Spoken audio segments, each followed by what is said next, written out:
Gideon, thank you so much for joining us today and being willing to be our first person.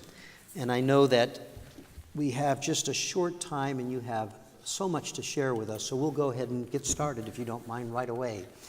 Gideon, although Germany overran Poland in September 1939 and soon dominated Europe, your home country of Slovakia was allied with the Germans and therefore was not occupied by the Nazis until much later. Before we talk about the start of the war and the events leading up to and following the German occupation, let's start first with you telling us what you can about your family and community life before war was underway in Europe. Well, I was a child, so everything I will tell you is from a child's perspective. I didn't know about the war. I knew about hatred because there were certain streets I couldn't go through in the city I lived because the children would throw stones at me and try to hit me. So there were streets which were out of bound. So anti-Semitism was felt in the air, even for a child. But my family was more or less protected because my father was very well known in the community. And he also created a good relationship with the fascist government. I'll give you one example which is not very well known. One of the ministers in the fascist government considered himself a scholar and was really unhappy that he doesn't have a doctoral degree. So my father wrote him a doctoral degree, and he got a doctoral degree, which created a good relationship between him and my father, which used it for various good reasons, good purposes. And that became important later on, right? It became very important later on. Your father, Gideon, he was a highly educated man. Was that unusual for the time and the place? It was very unusual in the following sense. He was a rabbi, and parallel to the yeshiva, the rabbinical seminar, parallel to it, he finished a secular degree in German literature and German philosophy, eventually gaining a doctorate in the area. And it was very unusual for a rabbi to be involved in the everyday life on that level. He was also multilingual and secularly educated in some sense. So that was very unusual for a rabbi at the time. Rabbis were rabbis and people were people, and there was a dichotomy between your duties as a rabbi and duties as a leader in the community. But he did both. And he used his ties to the government to save Jews and to intervene. Because although the Nazis did not invade Slovakia until 1944, the persecution of Jews started very early.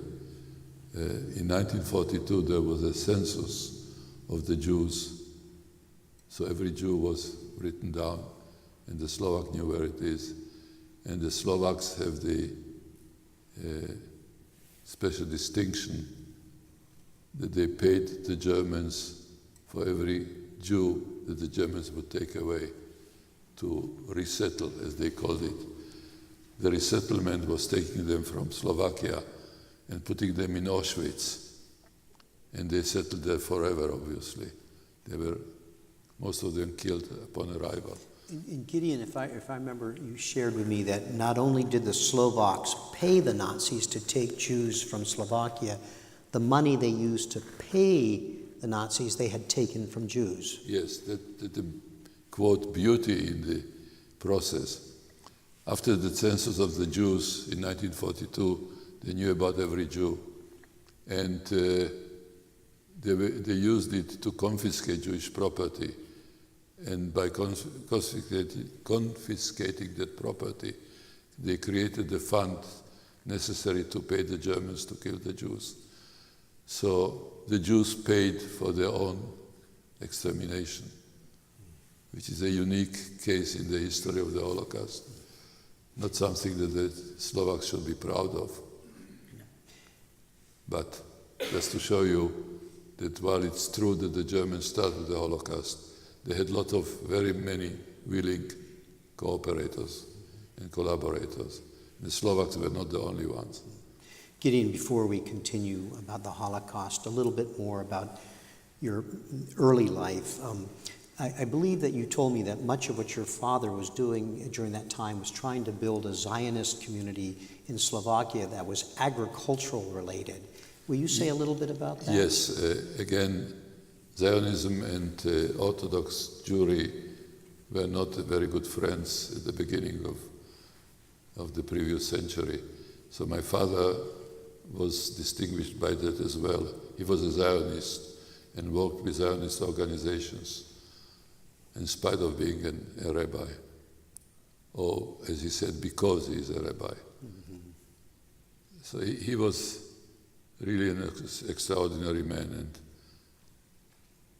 and I could never fill his shoes, obviously. Nobody could.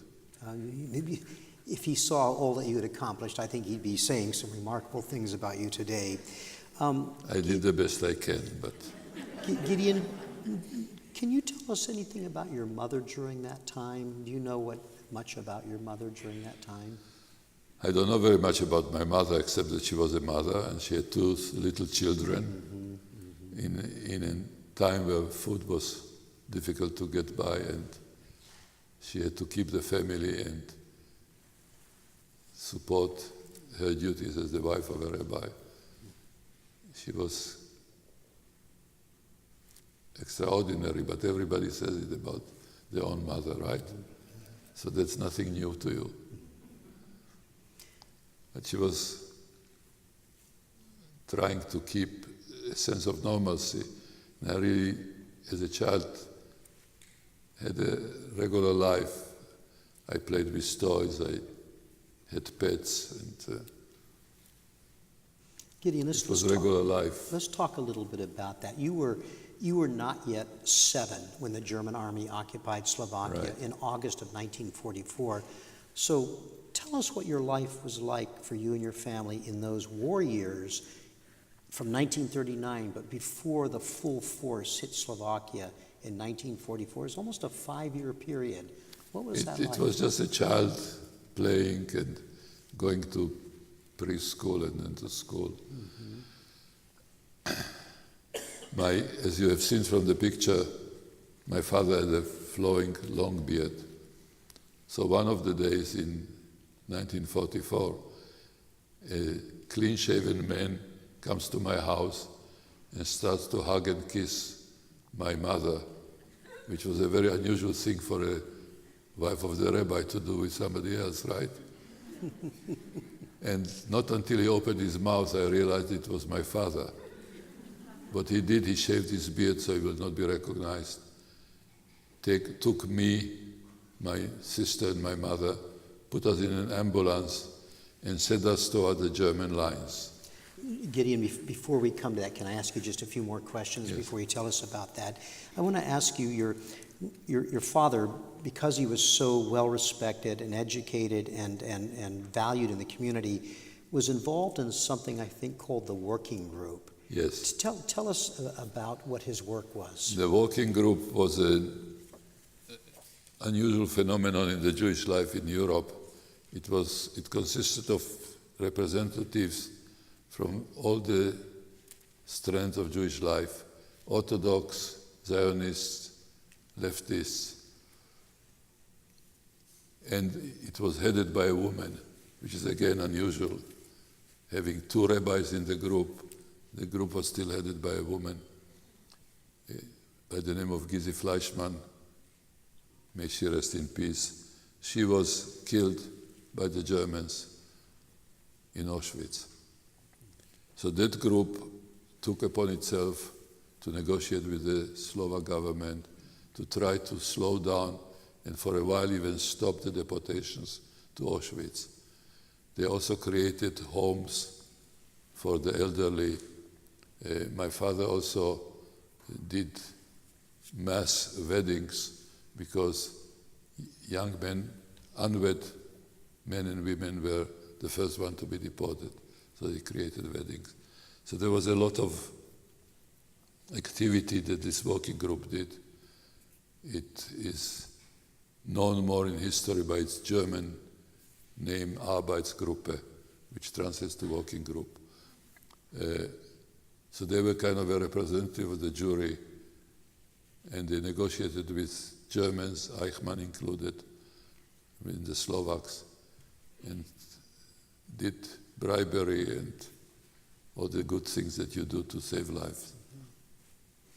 Gideon, one of the points you've made already, and I think it bears repeating, is that because Slovakia was an ally of the Germans weren't there, and yet they were such a willing accomplice of the Germans that they were, before deportations were beginning elsewhere, the Slovaks supported deportation. Yep. And the Slovak supported something they called Aryanization. It's a process of transferring valuables and real estate and businesses from Jews to Aryans, to Christians. And volunteering in the museum, I had an opportunity to read some letters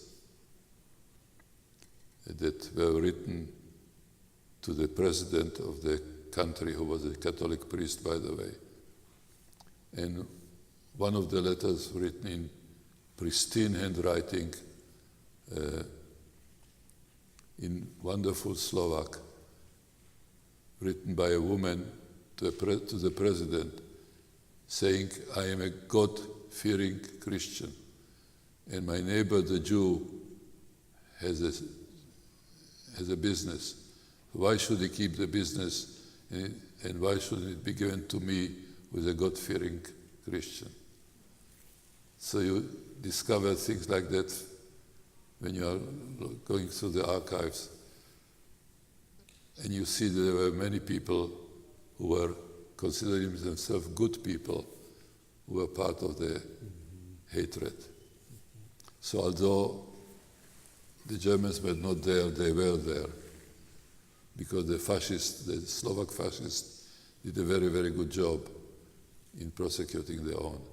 During that time, Gideon, were any members of your extended family deported? Yes. My grandfather on my father's side and my grandmother from my father's side were deported to Auschwitz, where they perished. So you live under the war era with the Slovak government essentially doing the work that the Nazis were doing elsewhere, but that changed in 1944. In August 1944, the Slovak national uprising, and it had an immediate effect on you and your family. Tell us about the uprising and then what that led to for you. Let me start with a caveat. I'm not a historian, I'm not an expert in these areas. I just tell you what I know. So check everything I say, because my memory may be faulty. But in 1944, many Slovaks decided that the war is really over and Germany is going to lose, and so will Slovakia. It's always better to be on the side of the victors than on the side of the losers. So in an unusual alliance between Western-leaning partisans and communist-leaning partisans, they got together and created an uprising. Today it's called the Slovak National Uprising, with a beautiful museum in Banská Bystrica, by the way. Among other documents is something about my father in that museum. So there was an uprising against the Germans. So everybody who looks at the map of Europe would understand that Germany could not afford a non-German allied Slovakia, because it's kind of a wedge in the middle of Europe. And if the Germans don't control it, it would impede their capability to move armies from the north to the south and from the south to the north. So they had to crush it, and they invaded. And the invasion was led by armored brigade of the Waffen-SS, which was the military part of the Nazi SS. And by the way, large number of these soldiers were not Germans. The large contingent of the Waffen-SS which invaded Slovakia was Ukrainian. So they also participated in it.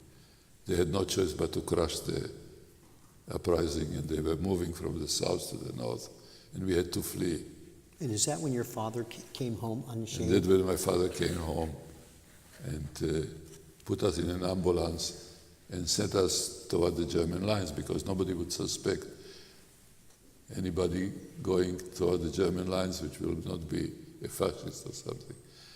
In the minute we left town, the ambulance stopped going in the direction, went to the mountains. My mother, my sister and I started to walk through the mountains. I think the ambulance Towards broke down Baskabis. on you, if I remember right. The ambulance broke down and you had The to, ambulance broke down, and I think you tried to pull it or and something. they tried to pull it with a horse, and Yep. eventually we had to abandon the horse and the ambulance. And for me as a child, it was an exciting time, going through the mountains, eating blueberries and raspberries. And Riding in an ambulance, so from a kid's perspective, as you it's a said, great thing to be in an ambulance, isn't it? I was recently in an ambulance because I had a stroke. It was not as exciting as then. But somehow I survived. I have a proof that I survived. yes, you do. So you made your way to this city of Banska So Bystrica. we started to walk through the mountains. We were given milk and cheese by the shepherds, and it was very exciting. We came to Banska Bystrica. And why Banska Bystrica? Banska Bystrica was the center of the uprising. It was Okay. under total control of the partisans. So we came there, and the community knew about my father. So they embraced us and gave us a place to live. Eventually, the Germans started to move toward Banska Bystrica. While we were in Banska Bystrica, my mother met this Jewish partisan by the name of Adam Henry Herzog. And when the Germans came close, she implored him to take us with the partisan group out of the city. He was a bit reluctant to do it, to take two little children, one 7-year-old, one 4-year-old. But eventually he did.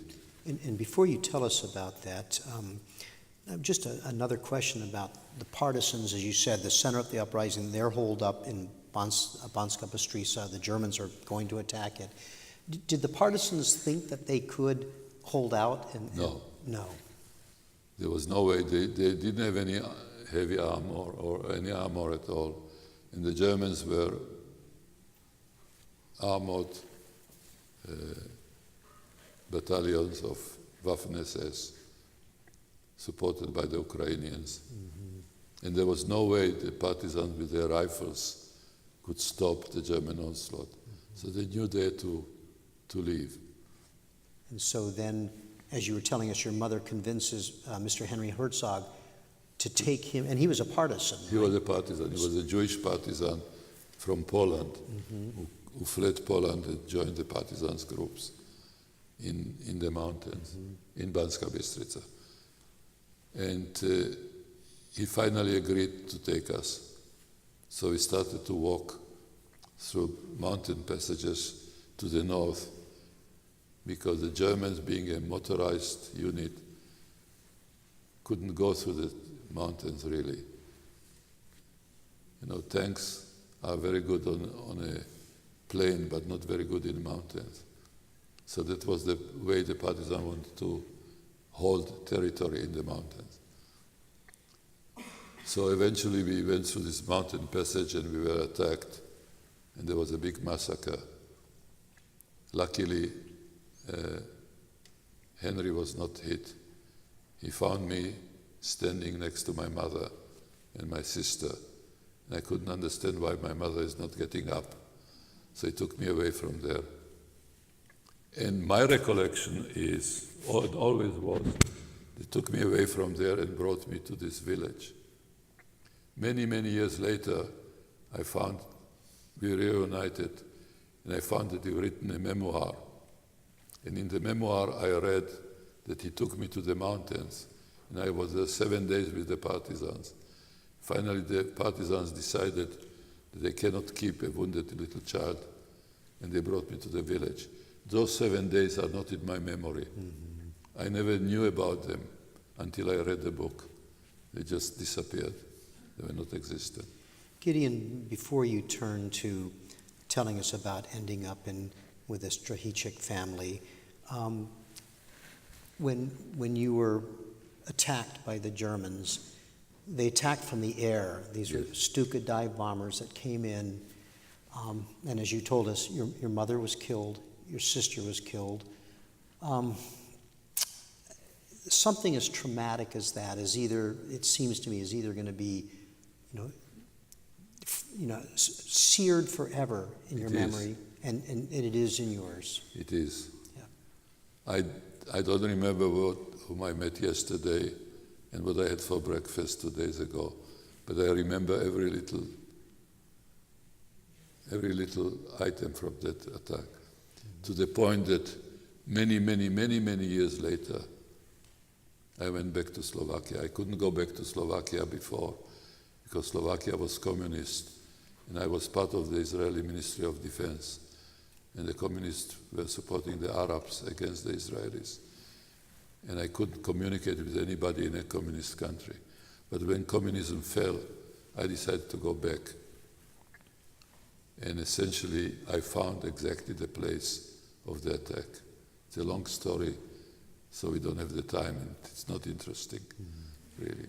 If we end up with time, we might return to it. But you were also shot. You were also hit. Yes. Tell us about that. So in Europe, at the time, boys went with shorts. Long pants were a sign of maturity. So I have short pants on, but it was very cold, and boys and girls, doesn't matter, always had very thick woolen stockings. And what happened when I was shot, I was lucky. It's interesting to say you are lucky when your mother and sister are killed and you are shot. But I was lucky, and no major nerve was severed, no major artery was severed, and no bone was shattered. It was a flesh wound of 2 bullets, typical of a machine gun fire.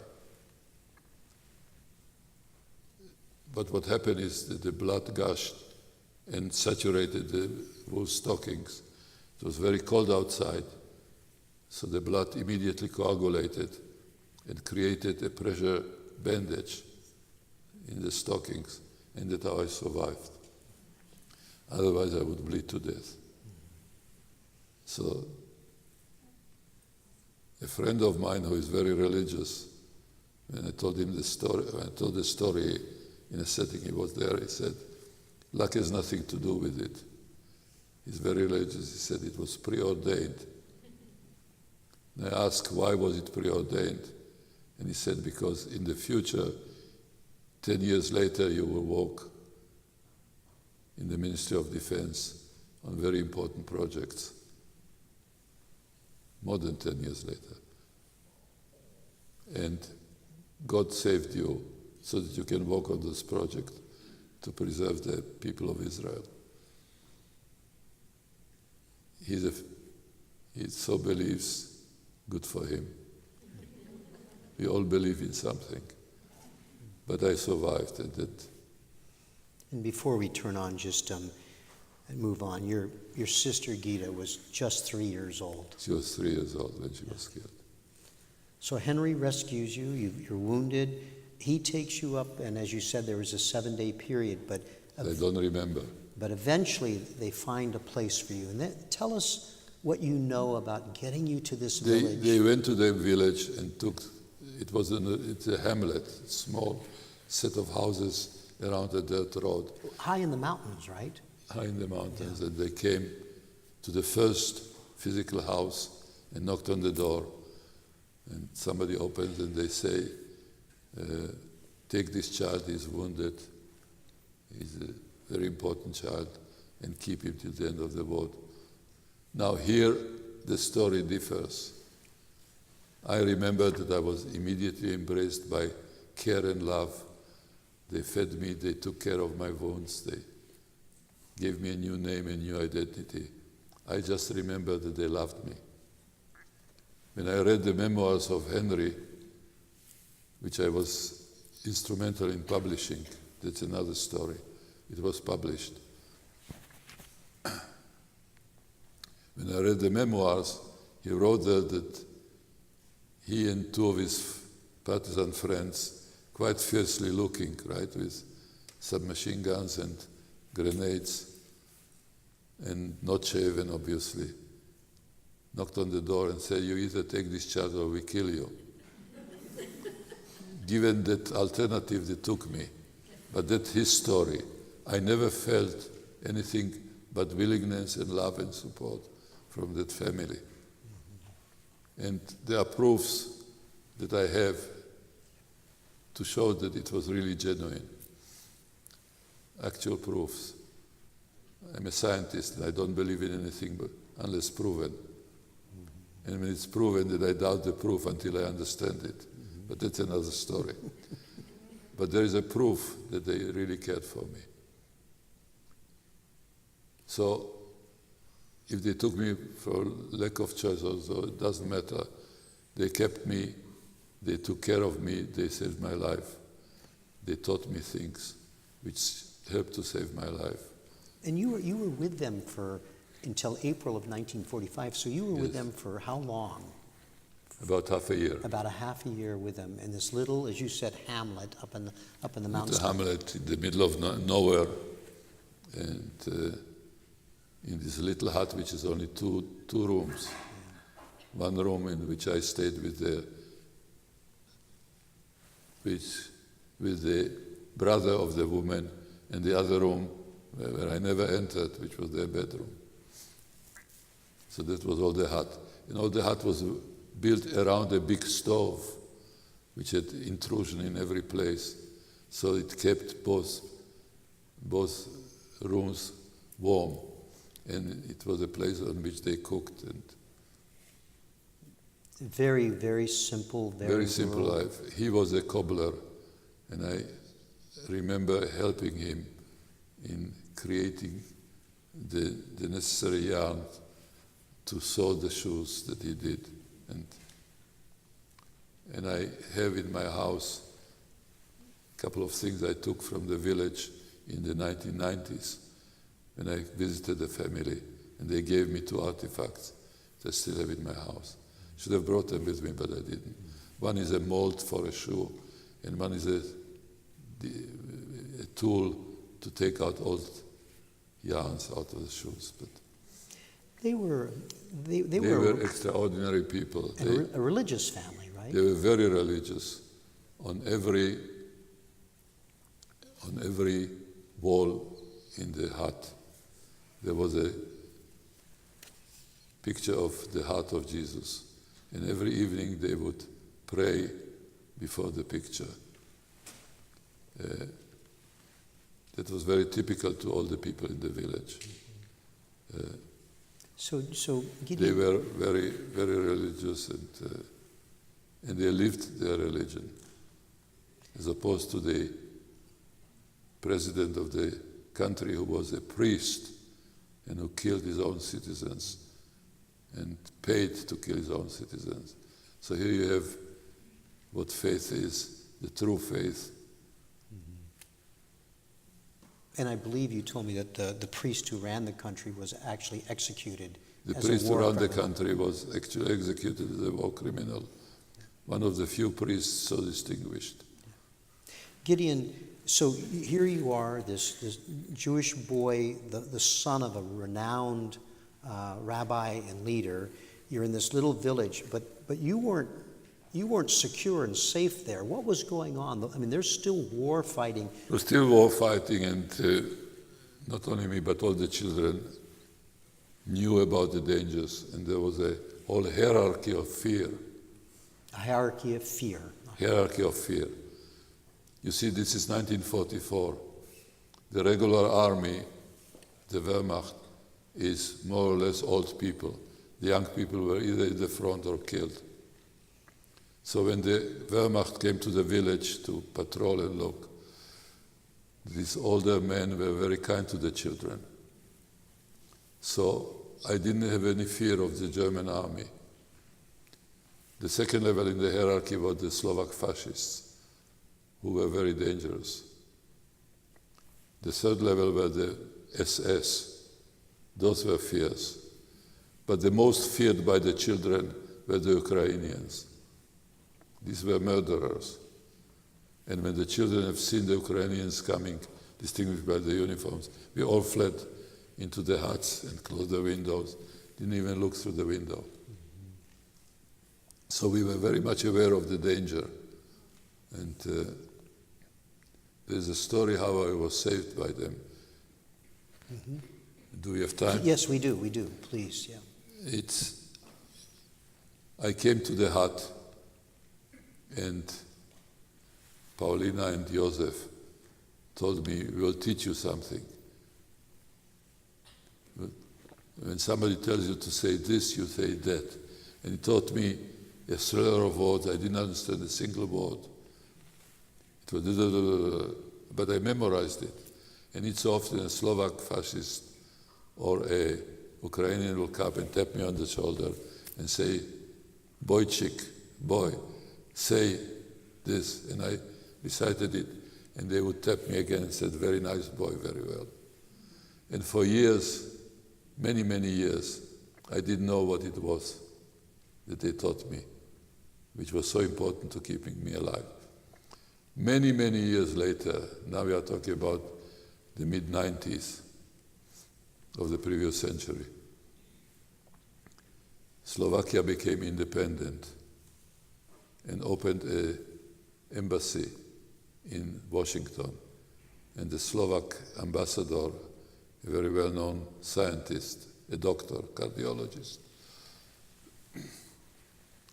tried to create a community of Slovaks around him. So he went to the Department of State and got a list of, quote, prominent Slovaks living in the DC area, so he can invite them. And the most amazing metamorphosis happened. The little dirty Jew called Gideon, who should be shunned, stinking Jew, suddenly was not Gideon anymore, but it was Professor Dr. Dean Frieder, a respectable Slovak. Amazing. Eventually the Slovaks opened an embassy, and they invited me to the opening. Now I was very reluctant to go, because the flag of the modern Slovakia is almost identical to the flag of the fascist Slovakia. The only difference is that they moved the emblem from the middle of the flag to the left. So I was hesitant to go, but I was a dean, and one of the duties of the dean is to keep community relationship with anybody who can send us students. My university was a private university, and we needed a student to pay my salary. So I went. Now, Slovakia is a Catholic country even today. It's 85% Catholic, 15% Protestant, and 0% everything else. So it was not surprising that the person who was invited to the opening was a Catholic priest from Slovakia. So he started the opening by benediction, and he said in English that he's happy to be here and so on, but the benediction will be held in Slovak. And he opened his mouth and started to speak Slovak, and I felt like I was hit by lightning, because what he said were exactly the words I remembered, but this time he said it in perfect diction, every word separate, and I understood what it means. So I went to him after that and asked him, what did you say? And he said, I said, Otče náš. I said, oh, I remember that. But no, I remember it differently. I told him, no, This is the way it's pronounced. It was the Lord's Prayer. And those people, these superbly intelligent, totally uneducated people, I hope you know and understand the difference between education and intelligence. Education is a privilege. Intelligence is a gift. And they were gifted. They understood what is necessary to be able to do in those times. They understood that every little boy will know the Lord's Prayer by heart in Slovak. So they taught me the Lord's Prayer, and that's the way they saved my life. Part of their care for me. And I think the beautiful story of faith and understanding, which especially in today's troubled world, where religion is misunderstood and misused, it's a heartwarming story.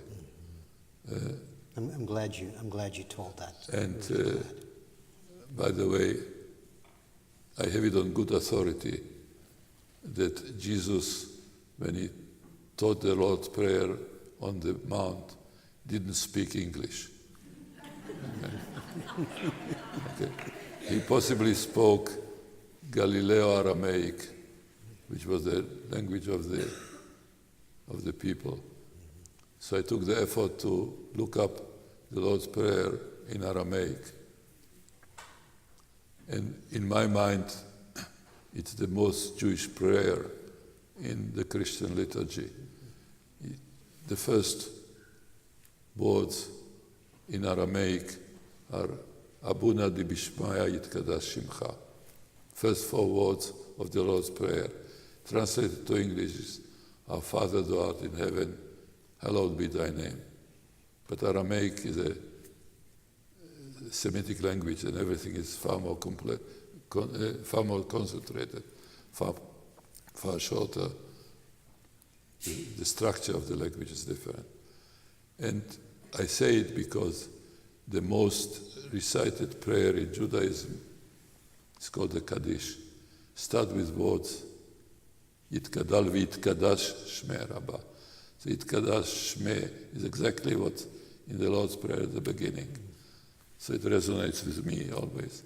And I had the unusual honor 2-3 years ago to be able to recite the Kaddish in the Senate of the United States. And I mentioned the parallel between that and the Lord's Prayer. And I still cherish it till today. Sorry for taking so much of your time. Thank you, Gideon. I'm so glad you did. But in the time we have left, when the war ended for you in April 1945, you were able to reunite with your father. Tell us what happened. What happened, the partisan, who was a Jewish partisan, who saved me, who brought me to the village, each time he met other Jews, told them, let it be known what happened to the Frieder family, and that the boy survived, is in this place, in this village. And my father heard about it, about the death of his wife and his daughter, and my saving, even before the end of the war. My father was hidden by Franciscan monks, because he was very well known in the Christian hierarchy. So he knew about it, and he came and picked me up. And I have to tell this story when it takes time. He picked me up in April 1945. At the end of 1945, on a piece of paper torn out of a writing pad, I wrote a message to that family in Slovak and sent it to them, thanking them for saving me. In 1990-something, I went to Slovakia. I found that these people are dead. I found their daughter. She had this piece of paper. They kept it, and she said, my parent told me they want to keep you and we would be siblings. And it's their most cherished possession to give to their daughter before they died. So that for me is a proof of their genuine love. Nobody would keep a scrap of paper. And the daughter wanted to give it to me, and I said no. This is a sacred object. You should keep it. I did take a picture of it, a copy of it. I have the copy in my house. So at the end of that story, my father picked me up. 1 year after he picked me up, he died. And He was just 36 years of age, right? Excuse me? He was just 36 years of age. He was just 36 years old. He left behind him a diary, which is today in the archives of the museum in Israel. And it was considered one of the most important documents of the Holocaust. The originals and so on. And tell us about those diaries. It's remarkable. If I remember right, he wrote in different languages throughout. Yeah, it's written in 5 different languages. I know maybe 6. And he was a master of all those languages. And it was used in the Eichmann trials. It's used till today by researchers of history. And I have copies, scanned copies of them available. They are written originally in German. The main body is written in German because he was educated in the Austro-Hungarian Empire in a German gymnasium, high school, and eventually went to the university and wrote a doctorate about the German language. So written German, Slovak, Hungarian, Hebrew, and Yiddish, in some parts in Latin, small parts. And he carried them with him throughout, being hidden and everywhere. They were hidden, partially by the monks, and partially, again, resurrected and dictated and written by him after the war. After your father died, a year after the war ended, you were just 9. That had to be just a crushing loss for you at that time. It was difficult. It was when I came, when he took me, he taught me the Kaddish, this prayer, memorial prayer, that people say every day for a year after a father or somebody dies in the family. So I said it for a whole year for my mother and sister. And then he died. And I said it for another year for him. Mm-hmm. It was very difficult. Before he died, he married almost immediately. There was an epidemic of marriages in Europe. Everybody wanted to resurrect their life. And he was stuck with a little child. He was very active, was going around the world. He was the leader of the Jewish community in Slovakia and did fundraising and things like that. He needed somebody to take care of me, and he married a woman who was also a Holocaust survivor and lost her husband in the Holocaust. And before he died, on his dying bed, he told her, "Take my child away from this bloody continent." And because of his ties to the Zionist movement and to the underground in then Palestine, pre-Israel, the Haganah, the underground in Israel, arranged for us to come in what we call in Israel the second Aliyah Bet, the second immigration, and what people call, for a reason unknown to me, illegal immigration. There is nothing illegal in coming home. There is no illegal immigration when you go home. So I was brought to Israel in 1947, just before, coming from one war just before the independence war. Mm-hmm. It's quite traumatic. Not knowing the language, being looked down by the kids who were healthy and strong. I was undernourished and traumatized. It was difficult, but I survived. Gideon, by that time, 1947, was Slovakia completely under communist rule at that Yes. time? So getting out of there was probably not an easy matter. No, what happened, it was not Slovakia, it was Czechoslovakia. At that point, yeah. And what happened is that there was a Czechoslovak brigade fighting as part of the British army. And the British government wanted to honor these soldiers and gave them tourist visas to the Holy Land. And the Jewish underground bought all the visas and created families around it, kind of ridiculous family, because on the visa that my stepmother had, she had a husband who was 17 years old. Because With his 9-year-old son. With a 9-year-old son. They wanted to bring as many young people to Israel for obvious reasons. But it worked. But it worked, and there's a proof that it works. I'm sitting here. Gideon, if you don't And mind, again, go ahead, I'm sorry. some people, like my friend, says, it's not a miracle. It was all preordained.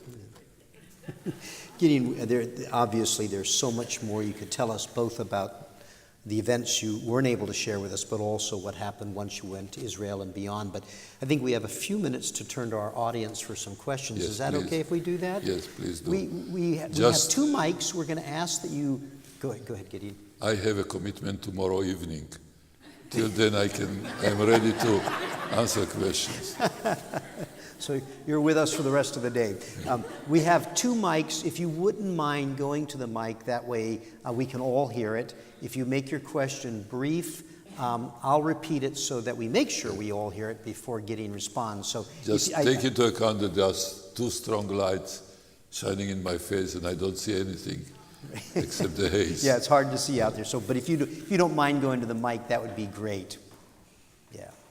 And if somebody does need the mic brought to them, we'll do that as well. Did the people in Slovakia know what was going on in Auschwitz?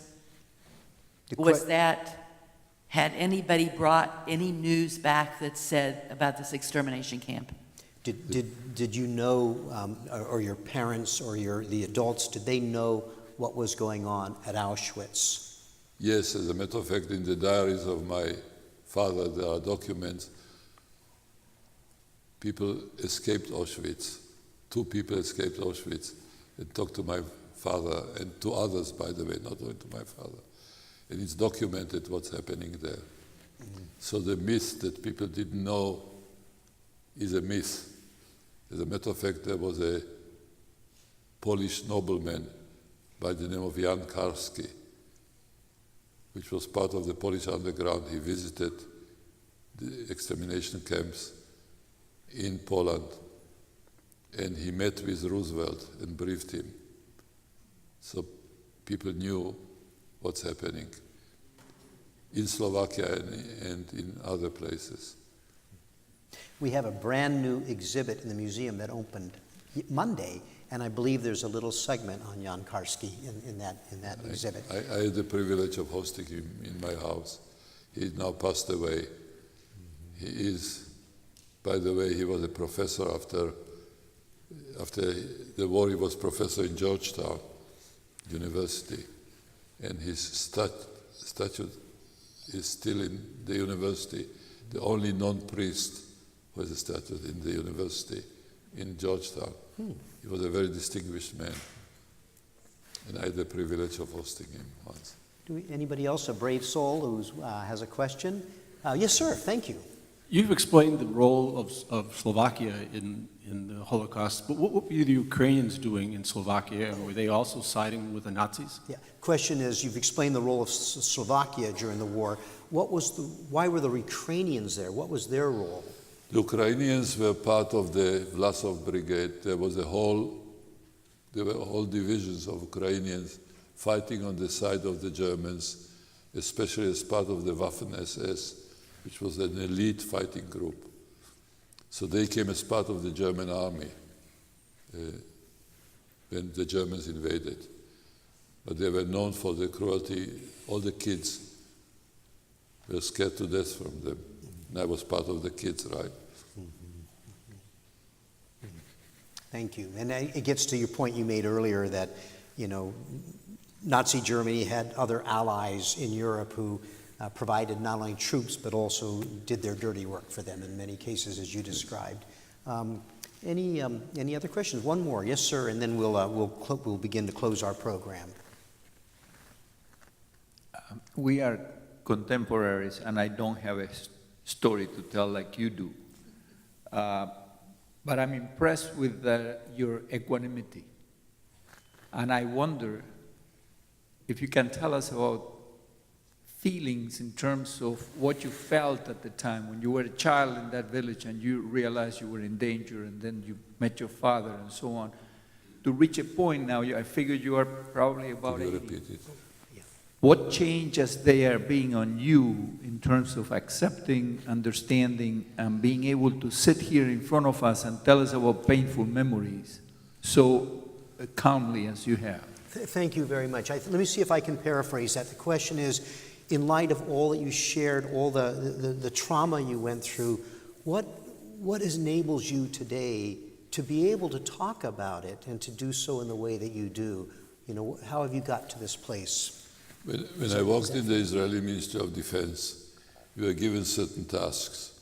And being a head of a project, of many projects, the people who I assembled to do the task, there was always some newcomer, and he or she would ask, "Who is the idiot who told you to do this project?" And I told them always, "General, no choice." We have to talk about the Holocaust, because my generation is dying. And if I will not talk, who will? Because it's always important to remember, you know, I don't like to quote myself because who am I? But I like to stand on the shoulders of giants. President Kennedy was, in my mind, one of our most beloved. Kennedy was quoted to say, "The hottest places in hell are reserved for those which in time of need kept their neutrality and didn't speak out." I don't want to reserve the hottest place in hell for myself. Neither should you. I'm going to turn back to Gideon in just a moment to close out our program, but I think you were starting to do that. But before I do, I want to thank all of you for being with us. Remind you that we will have programs each Wednesday and Thursday until the middle of August. We hope that you can come back. When Gideon is finished in a moment, he's going to remain on the stage up here, and we invite you to come up here if you want. Ask him another question, shake his hand, get a picture taken with him. Please, absolutely feel free to do that. It's our tradition at First Person that our first person gets the last word.